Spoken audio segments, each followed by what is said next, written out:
Hello everyone. So flu vaccine வந்து யாருக்கு கொடுக்கணும், இப்போ இருந்து நம்ம கொடுக்க ஸ்டார்ட் பண்ணலாம், எதனால எதுக்கு கொடுக்கணும் அப்படிங்கிறத அந்த வீடியோவில் பார்த்துடலாம். ஸோ ஃப்ளூ வேக்சின் வந்து ஐடியலாக 6 மந்த்ஸ் கம்ப்ளீட் ஆன குழந்தைங்க யாருக்குனாலும் நம்ம வந்து ஸ்டார்ட் பண்ணலாம். லெஸ் தென் 1 இயர் இன்ஃபென்ட்டாக இருந்தாங்கன்னு சொன்னால் 2 டோஸ் 6 மந்த்ஸ் அண்ட் 7 மந்த்ஸ்லேயும், மோர் தென் 1 இயருக்கு வந்து early single dose, usually 5 year complete ஆகிற வரைக்கும் இது கொடுக்கணும்.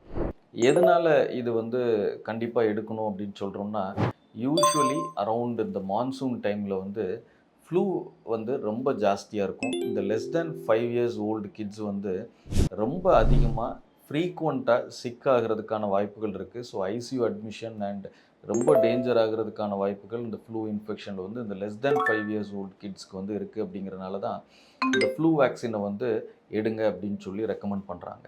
அது இல்லாமல் மோர் தென் 5 இயர்ஸ் வந்து யாருக்கு இதை எடுக்கணும் அப்படின்னு கேட்டிங்கன்னா, எந்த குழந்தைங்களுக்கெல்லாம் வீசிங் இருக்குது, இல்லைன்னா ஃப்ரீக்வெண்ட் இன்ஃபெக்ஷன்ஸ் வருது, நிமோனியாஸ் வந்து ஃப்ரீக்வெண்ட்டாக இருக்குது, இந்த மாதிரியான கிட்ஸ் வந்து flu vaccines early even after 5 years எடுக்கிறது ரொம்ப ரொம்ப அவசியம். ஸோ இந்த ஃப்ளூ இன்ஃபெக்ஷன் வந்து எல்லாத்துக்கும் வர்றதில்லை. ஸோ வந்தது அப்படின்னு சொன்னால் லெஸ் தென் 5 இயர்ஸ் பேபிஸை வந்து ரொம்ப அதிகமாக அஃபெக்ட் பண்ணுது. அப்படிங்கிறனால காமனாக எல்லாரும் எடுத்துக்கணும் அப்படிங்கிறத சொல்கிறோம். தேங்க்யூ.